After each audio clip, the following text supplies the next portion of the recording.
बिस्मिल्लाहिर्रहमानिर्रहीम। प्यारे दोस्तों, आज की इस वीडियो में हम आप लोगों को नमाज में दिल लगाने का तरीका बताएंगे।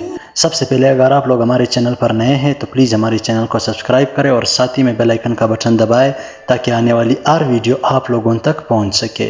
तो चलिए शुरू करते हैं। प्यारे दोस्तों, पहली बात, जब भी नमाज शुरू करनी हो तो ज़मीन को देखो।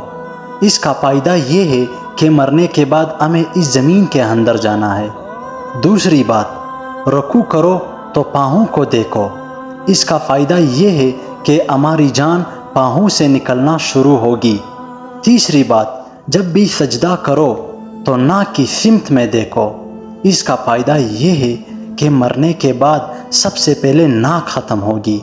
चौथी बात, और जब बैठ जाओ तो नज़रें जोली में होनी चाहिए। इसका फ़ायदा ये है कि हमें खाली जोली दुनिया से जाना है। ये सबको बताओ, क्या पता आपकी वजह से किसी की नमाज दुरुस्त हो जाए। जज़ाकल्लाह। वीडियो की इख्तिताम यही पर होती है। अल्लाह हाफ़िज़।